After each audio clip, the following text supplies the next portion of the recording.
بسم اللہ الرحمن الرحیم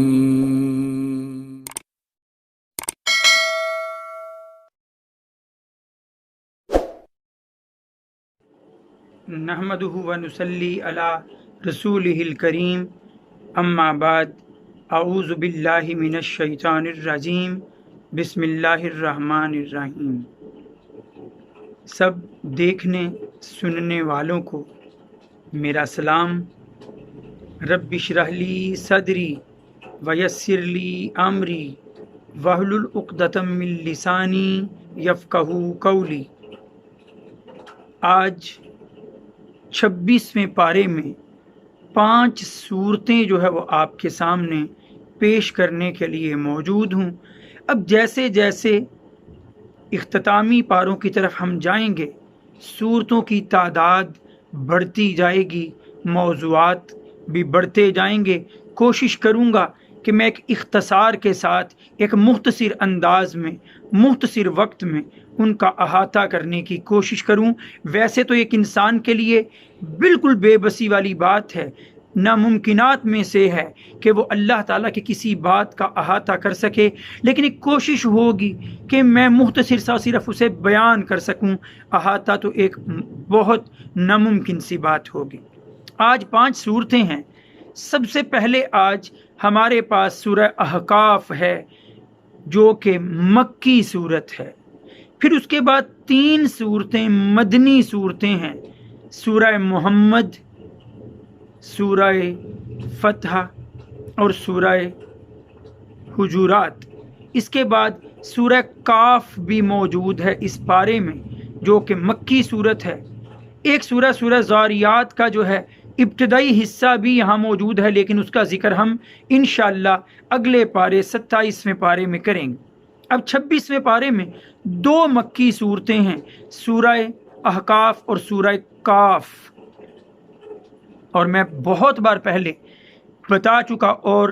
امید رکھتا ہوں کہ آپ سننے والے بھی اب تک جان چکے ہوں گے کہ مکی صورتیں وہ صورتیں ہیں جن میں عقائد پر بحث کی جاتی ہے، ایمان کے جزیات پر بحث کی جاتی ہے، ایمانیات پر بات کی جاتی ہے، اللہ پر ایمان، اس کے رسولوں پر ایمان، اس کے فرشتوں پر ایمان، اس کی الہامی کتابوں پر ایمان اور آخرت کے دن پر ایمان۔ اگر میں ذکر کروں سورہ احقاف کا اور سورہ کاف کا تو دونوں کے اندر اللہ تعالیٰ نے تذکیر بھی آلاء اللہ اور تذکیر بھی ایام اللہ، کئی بار پہلے ذکر ہو چکا۔ تذکیر بھی آلاء اللہ کا مطلب اللہ اپنی نعمتیں بتاتا ہے، اپنی تخلیق بتاتا ہے، مظاہر قدرت بتاتا ہے، نوادرات جو ارد گرد پھیلے ہیں وہ بتاتا ہے، اور پھر ہمیں دعوت دیتا ہے غور و فکر کی کہ دیکھو اللہ کے سوا کسی اور کے بس کی یہ باتیں ہیں۔ اور پھر تذکیر بھی ایام اللہ، پہلی قومیں جو گزر چکیں ان کے حالات و واقعات، ان کے جو دن گزرے ہیں انہیں بتا کر ہماری توجہ دلائی جاتی ہے کہ دیکھو اللہ تعالیٰ ایمان لانے والوں کو ہمیشہ بچاتا رہا ہے، اور جو اس کے احکامات سے روگردانی کرتے رہے، منہ پھیرتے رہے ہیں، ہمیشہ وہ سزا کے مستحق ٹھہرے ہیں۔ یہاں پر بھی ان باتوں کی طرف ہماری توجہ دلائی گئی، تذکیر بھی آلاء اللہ و تذکیر بھی ایام اللہ، دونوں صورتوں میں، سورہ احقاف میں بھی اور سورہ کاف میں بھی۔ خاص طور پر ایک اور عقیدے کا جس کا بیان ہے کثرت سے، وہ عقیدہ آخرت ہے، اور عقیدہ آخرت کے اندر اللہ تعالیٰ نے بیان فرمایا ہے جنتیوں کے لیے انعامات کیسے ہوں گے، جہنم والے کس طرح وبال چکھیں گے اپنے اعمال کا، اس کا بیان ہے۔ جنت والوں کی راحتوں کا بیان ہے اور جہنم والوں کے عذاب کا اور تکالیف کا بیان ہے۔ اور اسی سورہ کاف جو ہے اس کے اندر آخرت کا ہی ذکر فرماتے ہوئے اللہ تعالیٰ آیت نمبر 30-31 میں فرماتے ہیں، یوم نقول لجہنم، پہلے بیان ہوا ان کا جو جہنمی ہوں گے، جو بدکار لوگ ہوں گے جہنم میں جائیں گے، ان کے لیے کیا کہا جائے گا جہنم سے۔ اللہ تعالیٰ جب جہنم میں ڈالتے جائیں گے انسانوں اور جنات کو تو پوچھیں گے یوم نقولو، اس دن کہیں گے ہم لی جہنم، جہنم سے حلم تلاتی، کیا تو بھر گئی، وتقولو، اور وہ کہے گی حل من مزید، کیا کوئی اور نافرمان ہیں، انہیں بھی پھینکو۔ وہ تو بھوکی ہے نافرمانوں کی، جو نافرمان بد کردار اس میں ڈالے جائیں گے وہ انہیں ہڑپ کرتی جائے گی، گلاتی سڑاتی جائے گی۔ اب ہمیں ہی اس سے بچنے کی تدبیر کرنا ہے، اور اگر ہم یہ تدبیر کر گئے، اگر ہم اللہ کے احکامات پر چل نکلے، تو آیت نمبر 31 میں ہی سورہ کاف کی اللہ فرماتے ہیں ازلفت الجنت للمتقین، اللہ سے ڈرنے والوں کے لیے جنت قریب کر دی جائے گی، غیر بعید، وہ دور نہیں ہوگی، وہ اللہ کے ماننے والوں، اللہ سے ڈرنے والوں سے دور نہیں ہوگی، جنت کے دروازے پہ دستک دینے والے ایمان والے متقین ہی ہوں گے۔ پھر سورہ احقاف جو ہے، اگر اس کا ذکر کروں تو اس کی آیت نمبر 29 سے 32 کے درمیان اللہ تعالیٰ نے جنات کا بھی ذکر فرمایا ہے۔ جنات کی ایک جماعت کا نبی کریم صلی اللہ علیہ وآلہ وسلم سے قرآن سننا، ایمان لانا، اور جا کے باقی اپنے ساتھی جنات سے کہنا ہم نے ایک ایسی کتاب سنی جو راہ ہدایت ہے، جو گمراہی سے دور ہونے اور ایک اللہ پر ایمان لانے کا کہتی ہے، ہم اس پر ایمان لے آئے تو اے ہمارے ساتھیوں تم بھی ایمان لے آؤ۔ اسی چیز کا مفصل ذکر، تفصیل سے ذکر سورہ جن میں بھی موجود ہے۔ کبھی آپ پڑھیں گے سورہ جن تو سورہ جن کے پہلے رکوع میں اسی چیز کا ذکر، قل اوحی الی انہ استمع نفر من الجن فقالوا انا سمعنا قرآنا عجبا یہدی الی الرشد فآمنا به ولن نشرک بربنا احدا۔ سورہ جن جو ہے اس کے بھی ابتدا میں اسی چیز کا بیان کہ جنات بھی نبی سے قرآن سنتے رہے اور ایمان جو ہے اس سے دلوں کو منور کرتے رہے ہیں۔ پھر آگے بڑھیں تو اب 3 صورتیں ہیں ہمارے پاس جو مدنی صورتیں ہیں، سورہ محمد، سورہ فتح اور سورہ حجرات۔ مدنی صورتوں میں پہلے بھی بتا چکا کہ عقائد کے ساتھ ساتھ عبادات کا، جہاد کا، معاشرتی معاملات کا، ان سب کا ذکر ہوتا ہے۔ سورہ محمد میں جو ذکر ہے چیزیں ان کو پہلے آپ کے سامنے رکھ دوں۔ سورہ محمد شروع ہوتے ہی آپ دیکھیے گا اس کی دوسری آیت میں والذین آمنوا باللہ، وہ لوگ جو ایمان لاتے ہیں اللہ تعالیٰ پر، اس کے رسول پر اور کتاب پر، اور ساتھ میں وما نزل علی محمد، دوسری آیت میں لفظ آتا ہے وما نزل علی محمد، محمد نام آیا ہے یہاں۔ آپ کی معلومات کے لیے عرض کر دوں محمد لفظ قرآن مجید میں 4 بار آیا ہے۔ سب سے پہلے سورہ آل عمران کی آیت نمبر 144 میں وما محمد الا رسول قد خلت من قبلہ الرسل افئن مات او قتل انقلبتم علی اعقابکم،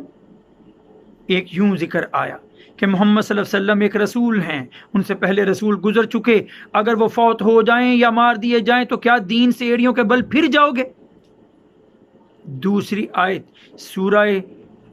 اگر آپ دیکھیں گے تو سورہ احزاب میں آپ کو اس کا ذکر ملے گا۔ سورہ احزاب میں اللہ تعالیٰ فرماتے ہیں ما کان محمد ابا احد من رجالکم ولکن رسول اللہ وخاتم النبیین، محمد صلی اللہ علیہ وسلم تم مردوں میں سے کسی کے باپ نہیں، وہ اللہ کے رسول اور خاتم النبیین ہیں۔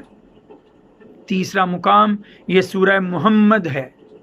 سورہ محمد کی آیت میں فرمایا کہ ایمان والے یقین رکھتے ہیں اللہ پر، اس کے رسول پر، اور وہ ایمان لاتے ہیں اس پر بھی جو نازل کی گئی محمد صلی اللہ علیہ وآلہ وسلم پر، یعنی قرآن پر ایمان رکھتے ہیں۔ پھر چوتھا مقام اس سے اگلی صورت ہی سورہ فتح میں ہے، اس کے آخر میں اللہ تعالیٰ نے فرمایا ہے محمد الرسول اللہ، کہ محمد صلی اللہ علیہ وسلم اللہ کے رسول ہیں۔ یہ 4 مقامات ہیں، اور ایک مقام پر جو ہے احمد نام بھی قرآن مجید میں ذکر ہوا ہے، جب حضرت عیسیٰ علیہ السلام اپنی قوم کے لوگوں کو بشارت دے رہے ہیں کہ میرے بعد ایک نبی آئے گا، اس کا نام احمد ہوگا، اس پر ایمان لانا۔ آگے بڑھ جاؤں تو سورہ محمد کے تیسرے رکوع کے اندر اور پہلے رکوع میں بھی کسی حد تک ایمان والوں اور کفار میں فرق بیان کیا گیا ہے کہ ایمان والے سر تسلیم خم کرنے والے اللہ کے سامنے گردن جھکا دینے والے ہوتے ہیں، لیکن جو کفار ہیں وہ اپنے علم کی وجہ سے، اپنے دولت کی وجہ سے، دنیا داری کی وجہ سے حق بات کو چھوڑ کر غلطی کا، بدکاری کا، اللہ کی نافرمانی کا رستہ اپناتے اور پھر عذاب کے مستحق ٹھہرتے ہیں۔ پھر اسی کی آیت نمبر 35 میں سورہ محمد کی جو ہے جہاد کی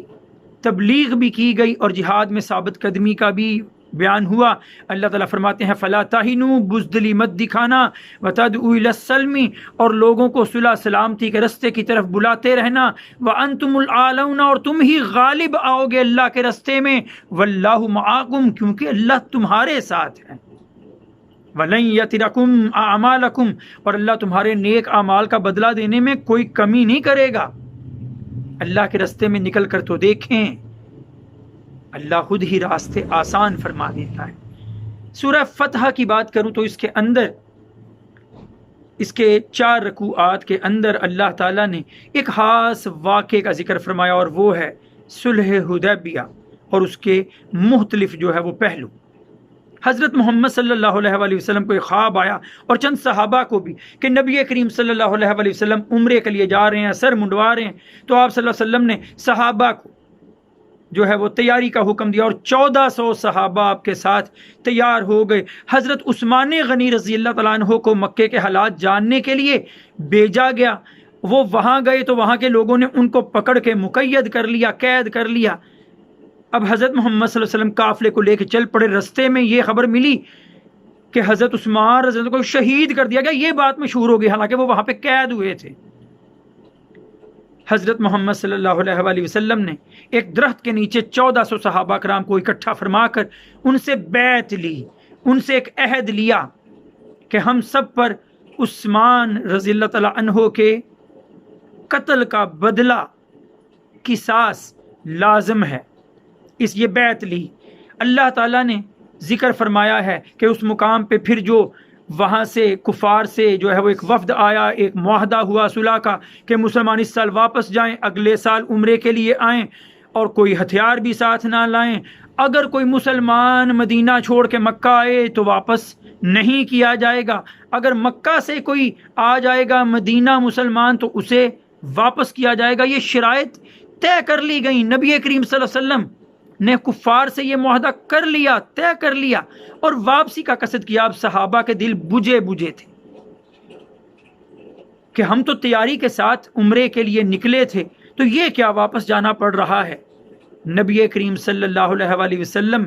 نے ان کے حالت کی طرف دیکھا تو اللہ تعالیٰ نے پھر حضرت محمد صلی اللہ علیہ وسلم کی تسلی اور ایمان والوں کی دلی تسلی کے لیے یہ سورہ مبارکہ نازل فرمائی، سورہ فتح۔ اور پہلی آیت میں ہی اس صلح حدیبیہ کو جو 6 ہجری میں واقعہ ہوا، اللہ نے پہلی آیت میں ہی اسے کیا کہہ کے پکارا؟ انا فتحنا لک فتحا مبینا، اے نبی ہم نے تجھے فتح مبین عطا کر دی۔ صلح حدیبیہ کو فتح مبین کہا اللہ تعالیٰ نے۔ اللہ تعالیٰ نے آگے چل کے فرما دیا کہ ابھی اللہ تم سے وعدہ کر رہا ہے کہ آنے والے دنوں میں تم وہاں بھی جاؤ گے، مکہ کی فضاؤں میں بھی پہنچو گے، جیسے کہ آیت نمبر اللہ تعالیٰ نے 27 میں فرمایا لقد صدق اللہ الرسول، لقد صدق اللہ، بے شک اللہ نے سچ کر دکھایا، اپنے رسول کا رویا خواب، بالحق کی برحق، لتدخلن المسجد الحرام، یہ کہ تم داخل ہوگے مسجد حرام میں، انشاءاللہ آمینین، انشاءاللہ امن کے ساتھ، مہلکین رؤوسکم، اپنے سروں کو منڈواؤ گے۔ تو اللہ نے وعدہ فرمایا، اور پھر یہ بھی فرمایا تمہیں مال غنیمت ملے گا، اور یہ بھی فرمایا ابھی وہ فتح بھی ملے گی جو تمہاری نظروں سے اوجل ہے، لیکن اللہ وعدہ کرتا ہے تم سے، اور اللہ نے کر دکھایا کہ محض 1.5 سال کے بعد 8 ہجری میں فتح مکہ بھی ہوا۔ وہ کفار جو اتراتے تھے وہ گردنیں جھکائے آپ کے سامنے موجود ہوئے۔ اللہ تعالیٰ نے وہ بیعت جو نبی کریم صلی اللہ علیہ وآلہ وسلم نے صحابہ کرام سے ببول کے درخت کے نیچے حضرت عثمان کے قتل کا بدلہ لینے کے لیے لی تھی، اس بیعت میں اپنی رضا کے شامل ہونے کا ذکر فرمایا، اسی لیے اس بیعت کو تاریخ میں بیعت رضوان کہا جاتا ہے۔ آیت نمبر 10 میں، آیت نمبر 18 میں اس کا ذکر ہے۔ اللہ فرماتے ہیں ان الذین یبایعونک انما یبایعون اللہ، وہ لوگ اے نبی جو تجھ سے بیعت کر رہے تھے بے شک وہ اللہ سے بیعت کر رہے ہیں۔ ید اللہ فوق ایدیہم، اللہ کا ہاتھ ہے ان کے ہاتھ پر۔ پھر اللہ تعالیٰ نے یہی بات اس طرح فرمائی آیت نمبر 18 میں سورہ فتح کی، لقد رضی اللہ عن المؤمنین، بے شک اللہ راضی ہو گیا مومنین سے، اذ یبایعونک تحت الشجرۃ، جب وہ درخت کے نیچے تجھ سے بیعت کر رہے تھے۔ اس لیے اللہ کی رضا والی بیعت بیعت رضوان اسے کہا جاتا ہے۔ آیت نمبر 29 کی بات کروں، آخری آیت کی بات کروں تو اللہ تعالیٰ نے آخری آیت میں محمد صلی اللہ علیہ وآلہ وسلم کی رسالت اور مومنین کی کچھ صفات کا ذکر فرمایا۔ محمد الرسول اللہ والذین معہ اشداء علی الکفار رحماء بینہم تراہم رکعا سجدا یبتغون فضلا من اللہ ورضوانا سیماہم فی وجوہہم من اثر السجود۔ اللہ نے فرمایا محمد صلی اللہ علیہ وسلم اللہ کے رسول ہیں، اور وہ لوگ جو محمد صلی اللہ علیہ وسلم کے ساتھ ایمان لائے ہیں، ایمان والے، وہ کفار کے مقابلے میں تو انتہائی سخت لیکن آپس میں انتہائی مہربان ہیں۔ وہ علامہ اقبال کہا کرتے تھے نا، ہو ہلکا یاراں تو برے شم کی طرح نرم، رزم حق و باطل ہو تو فولاد ہے مومن۔ اسی آیت کو نظم کی شکل دی تھی انہوں نے۔ پھر کیا اور ان کی نشانیاں ہیں کہ تو ان کو دیکھے گا کہ وہ اللہ کے حضور جھکتے ہیں سجدوں میں اور رکوع کرتے رہتے ہیں، اور ان کے چہروں پر نشانیاں نظر آتی ہیں، نور برستا ہے ان کے چہروں پر، اور ان کے چہروں پر عبادت گزاری کی وجہ سے ایسی تازگی پیدا ہو جاتی ہے کہ ان کے چہرے دیکھنے سے جو ہے پتہ چل جاتا ہے کہ یہ اللہ والے ہیں۔ اب آگے بات کروں چوتھی جو ہے 5ویں بلکہ سورہ حجرات جو ہے اس میں 2 ہی رکوع ہیں اور جو ہے کم آیات پر مشتمل لیکن انتہائی سبق آموز سورت۔ پہلے حصے میں، پہلے رکوع میں اللہ تعالیٰ نے یہ بات فرما دی کہ اس معاشرے میں اگر تم کوئی قانون نافذ کرنا چاہو گے، معاشرے کے اندر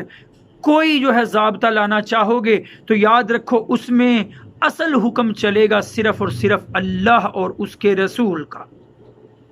پہلی آیت، یا ایھا الذین آمنوا لا تقدموا بین یدی اللہ ورسولہ، اے ایمان والو اللہ اور اس کے رسول سے کسی کام میں آگے مت بڑھنا۔ دوسری آیت دیکھیے، دوسری آیت میں اللہ تعالیٰ فرماتے ہیں یا ایھا الذین آمنوا لا ترفعوا اصواتکم فوق صوت النبی، اے ایمان والو اپنی آوازوں کو نبی کی آواز سے اونچی مت کرنا۔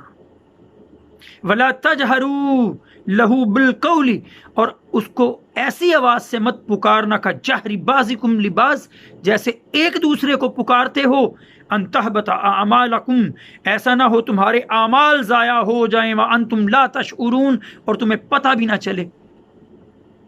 نبی کریم صلی اللہ علیہ وآلہ وسلم کا حکم آ جائے تو وہ آخری حکم ہوگا،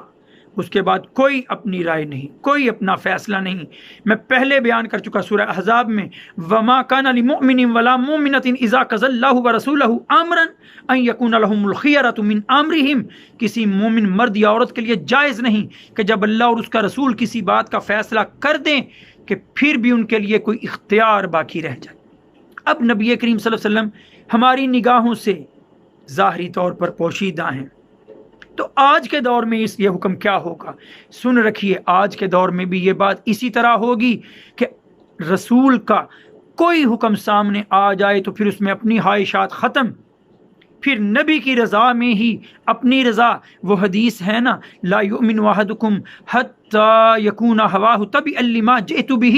تم میں سے کسی کا ایمان مکمل نہیں ہوتا جب تک کہ اس کی خواہشات بھی پیروی نہ کرنے لگ جائیں اس چیز کی جو میں لے کر آیا ہوں۔ لہٰذا پہلی بات جو اس میں سکھائی گئی وہ نبی کی تعظیم ہے۔ مجھے پورے قرآن کو پڑھتے ہوئے کوئی ایک مقام ایسا نہیں ملتا جس میں اللہ تعالیٰ نے یا محمد کہہ کے پکارا ہو، اے محمد، نہیں۔ اللہ سے بڑی ہستی تو کوئی نہیں نا۔ اللہ نے جہاں جہاں محمد صلی اللہ علیہ وسلم کی رسالت بتائی، نبوت بتائی، وہاں کہا محمد الرسول اللہ، وہاں کہا ما محمد الا رسول، وہاں کہا ما کان محمد ابا احد من رجالکم، یوں کہا محمد۔ لیکن جہاں کہیں پکارنا ہوتا تھا یا ایھا النبی یا ایھا الرسول، یوں کہہ کے پکارا ہے۔ ہمیں بھی بے ادبی نہیں کرنا چاہیے، اور نبی کریم صلی اللہ علیہ وآلہ وسلم کا نام جب آئے درود و سلام کی بارش کرنا چاہیے۔ آگے بڑھوں تو دوسرے رکوع میں اللہ تعالیٰ نے سورہ حجرات کی ہمیں معاشرتی ہم آہنگی، معاشرتی یکجہتی، معاشرتی اتفاق، باہمی بھائی چارے کے اصول بتائے ہیں کہ ایک معاشرے کے اندر کس طرح تم جو ہے وہ ہم آہنگی لا سکتے ہو، کس طرح یکسانیت لا سکتے ہو، کس طرح اس معاشرے کو زرعی معاشرہ اور مثالی معاشرہ بنا سکتے ہو۔ تو پہلی بات جو فرمائی گئی کہ انما المؤمنون اخوۃ، کہ مومن آپس میں بھائی بھائی ہیں۔ پہلا تصور ذہن میں یہ رکھو، بھائی بھائی کو کبھی نیچا نہیں دکھاتا، بھائی بھائی کا کبھی برا نہیں چاہتا۔ اگلی آیت میں آیت نمبر 10 سے آیت نمبر 13 تک اللہ تعالیٰ نے وہ باتیں بتا دیں جو ایک حسین معاشرے کا گہوارہ ہوتی ہیں، ایک حسین معاشرے کی خصوصیات ہوتی ہیں۔ اب دیکھیے اللہ تعالیٰ نے وہ باتیں گنوائیں کہ جو اگر اپنا لی جائیں تو پھر یقینی طور پر ایک بھائی چارے پر مشتمل معاشرہ جو ہے وہ قائم ہوگا۔ ایک بات اللہ نے فرمائی یا ایھا الذین آمنوا لا یسخر قوم من قوم عسى ان یکونوا خیرا منہم ولا نساء من نساء عسى ان یکن خیرا منہن، اے ایمان والو دوسروں کا مذاق نہ اڑاؤ، ہو سکتا ہے جن کا مذاق اڑایا جا رہا ہے وہ مذاق اڑانے والوں سے بہتر ہوں، اور عورتیں بھی دوسروں کا مذاق نہ اڑائیں، ہو سکتا ہے جن کا مذاق اڑایا جا رہا ہے وہ عورتیں مذاق اڑانے والیوں سے بہتر ہوں۔ پھر مذاق کس کس طرح اڑایا جاتا ہے آگے اس سے بھی روکا گیا ہے، آگے اللہ تعالیٰ نے اس چیز سے بھی روکا ہے، وَلَا تَنَابَزُوا بِالْأَلْقَابِ، برے برے نام دے کے مت پکارو، بئس اسم الفسوق بعد الایمان، ایمان لانے کے بعد بھی برے نام دینا یہ تو اللہ کی نافرمانی ہے۔ پھر اللہ تعالیٰ فرماتے ہیں یا ایھا الذین آمنوا اجتنبوا کثیرا من الظن، اے ایمان والو بدگمانیوں سے بچو، خیر ہی کرو اپنے بھائیوں کی، بدخائی مت چاہو، ان کے لیے جو ہے بدگمانیاں نہ کرو بنا کسی تحقیق کے، ولا تجسسوا، جاسوسی مت کرو ایک دوسرے کی، ولا یغتب بعضکم بعضا، اور ایک دوسرے کی غیبت مت کرو۔ غیبت یہ کہ کوئی بھائی غیر موجود ہے، غائب ہے آپ کی نظروں سے، اسی سے لفظ غیبت بنا غائب ہونے سے، تو آپ اس کی غیر موجودگی میں اس میں پائی جانے والی برائیاں جو ہیں وہ بیان کریں دوسروں کے سامنے، اور اگر آپ کبھی ایسی برائیاں بیان کر دیں جو اس میں ہیں ہی نہیں تو پھر یہ بہتان ہے، یہ غیبت سے بھی بڑھ کر گناہ ہے۔ اللہ کے نے خود قرآن مجید میں فرما دیا یہ ایحب احدکم ان یاکل لحم اخیہ میتا فکرہتموہ، کیا تم میں سے کوئی پسند کرتا ہے اپنے مردہ بھائی کا گوشت کھائے؟ غیبت کو، بیک بائٹنگ کو مردہ بھائی کا گوشت کھانے سے تعبیر کیا گیا۔ پھر آگے بڑھوں تو اللہ تعالیٰ نے یہیں ایک اور ضابطہ سکھایا کہ معاشرے میں حسن کس طرح پیدا ہوگا، معاشرے میں بہتری کس طرح آئے گی، تو وہ ہے ہمارے برابری کا درس۔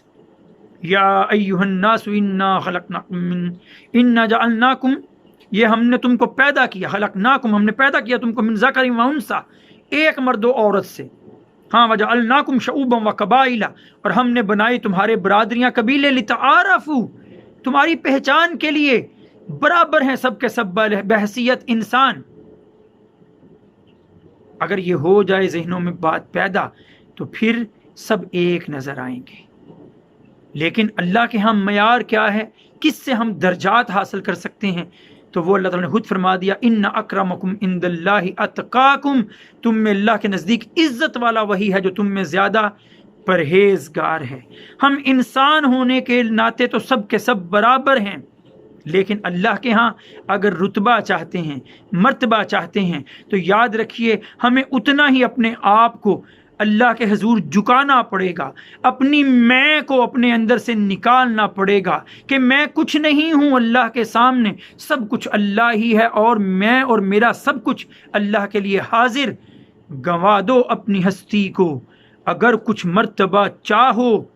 گنوا دو اپنی ہستی کو، اگر کچھ مرتبہ چاہو کہ دانہ خاک میں مل کر